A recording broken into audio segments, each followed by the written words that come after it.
I think there are three fundamental things that were not spoken about in the presidential address. The first, and what I consider to be the most important, is the idea that there are now two Indias. There is now no longer one India. There are two Indias. One India is for the extremely rich people, for those who have immense wealth, for those who have immense power, for those who do not need a job, for those who do not need water connections, electricity connections, but for those who control the heartbeat of the country. And then another India. दो हिंदुस्तान बन रहे हैं, एक अमीरों का हिंदुस्तान और दूसरा गरीबों का हिंदुस्तान। और इन दो हिंदुस्तानों के बीच में खाई बढ़ती जा रही है। आपने अभी देखा होगा, अभी दो स्पीकर्स ने बात की, मगर आपने ये नहीं कहा कि रोजगार ढूंढने के लिए उत्तर प्रदेश में, बिहार में रेलवे की नौकरी के लिए वहां पे युवाओं ने क्या किया और क्या हुआ, इसके बारे में आपने नहीं बोला। गरीब हिंदुस्तान के पास आज रोजगार नहीं है। प्रेसिडेंशियल एड्रेस में बेरोजगारी के बारे में एक शब्द नहीं था। और पूरे हिंदुस्तान में आज हिंदुस्तान का युवा रोजगार ढूंढ रहा है।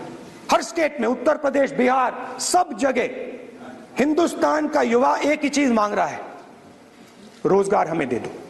और आपकी सरकार नहीं दे पा रही। आपको मैं आंकड़ा देना चाहता हूं।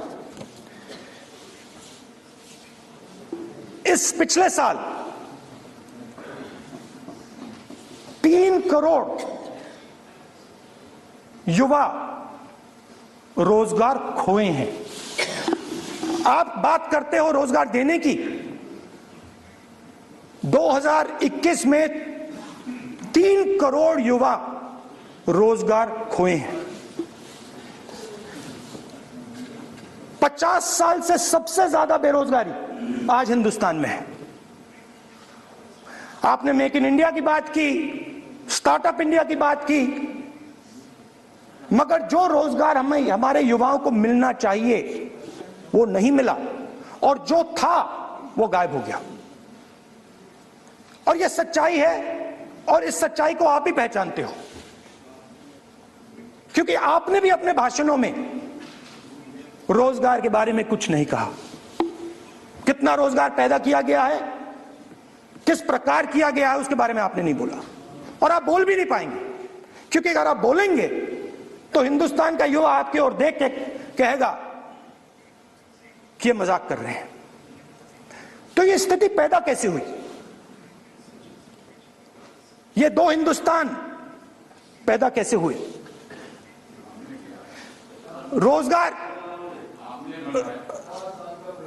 रोजगार स्मॉल और मीडियम इंडस्ट्री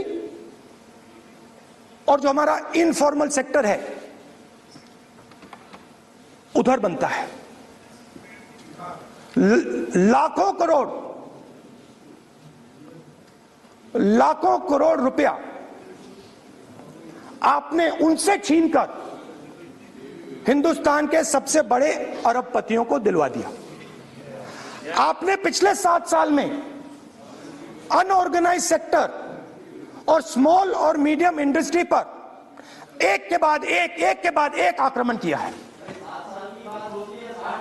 7 की कर रहा हूं, मैं 60 की भी करूंगा। मैं अपने भाषण में अंत में 60 साल की बात करूंगा आपको खुश करने के लिए। आप ठहर जाइए। मगर असंगठित जो सेक्टर है उस पर आपने आक्रमण किया। कैसे किया? नोटबंदी, गलत जीएसटी और कोरोना के समय जो सपोर्ट उनको देना था आपने नहीं दिया। नतीजा क्या हुआ? नतीजा यह हुआ कि आज 84% हिंदुस्तान के लोगों की आमदनी घटी है और वो तेजी से गरीबी की ओर बढ़ रहे हैं। यूपीए की सरकार ने, आपने पूछा 60 साल की बात आपने कही, यूपीए की सरकार ने 23 करोड़ लोगों को गरीबी से निकाला था 10 साल में। हमारा आंकड़ा नहीं है, हमारा आंकड़ा नहीं है, हमारा आंकड़ा नहीं है।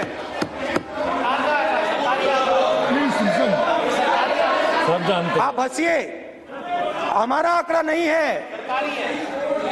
यह सच्चा आंकड़ा है। 27 करोड़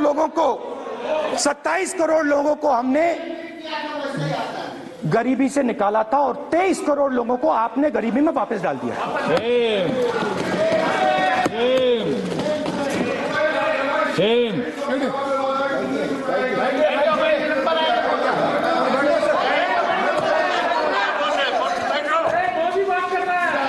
और हो क्या रहा है, फॉर्मल सेक्टर में मोनोपोलीज बन रही हैं। किसी भी आप सेक्टर में देखिए, और सबसे दो मोनोपोलिस्ट के बारे में थोड़ा सा बोलूंगा। उसको वो कोरोना के समय अलग अलग वेरिएंट्स आते हैं ना, डेल्टा, ओमिक्रॉन, वो डबल ए वेरिएंट है और वो पूरा का पूरा हिंदुस्तान की जो अर्थव्यवस्था है उसके अंदर फैल रहा है। आपने बात उठाई तो मैं उसके बारे में पहले बोल देता हूं। एक व्यक्ति को,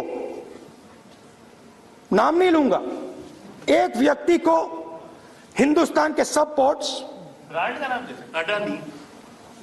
अडानी ब्रांड है वो, ब्रांड, हिंदुस्तान के सब पोर्ट्स, हिंदुस्तान के सब एयरपोर्ट,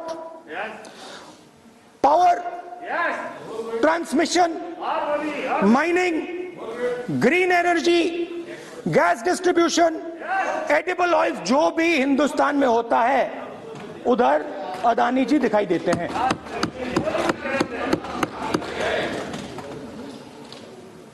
और दूसरी side Ambani ji, Jio, petrochemicals, telecom, retail, e commerce में मोनोपोलियां। तो पूरा का पूरा धन जो है चुने हुए लोगों के हाथ में जा रहा है। और आपने जो असंगठित सेक्टर को खत्म किया, देखिए, अगर आप इनफॉर्मल सेक्टर को खत्म कर देते और मैन्युफैक्चरिंग जॉब्स आप क्रिएट कर देते तो फिर इतनी प्रॉब्लम नहीं आती, फिर दो हिंदुस्तान नहीं बनते। मगर आपने क्या किया, आपने असंगठित सेक्टर को खत्म कर दिया। नोटबंदी, जीएसटी, कोरोना।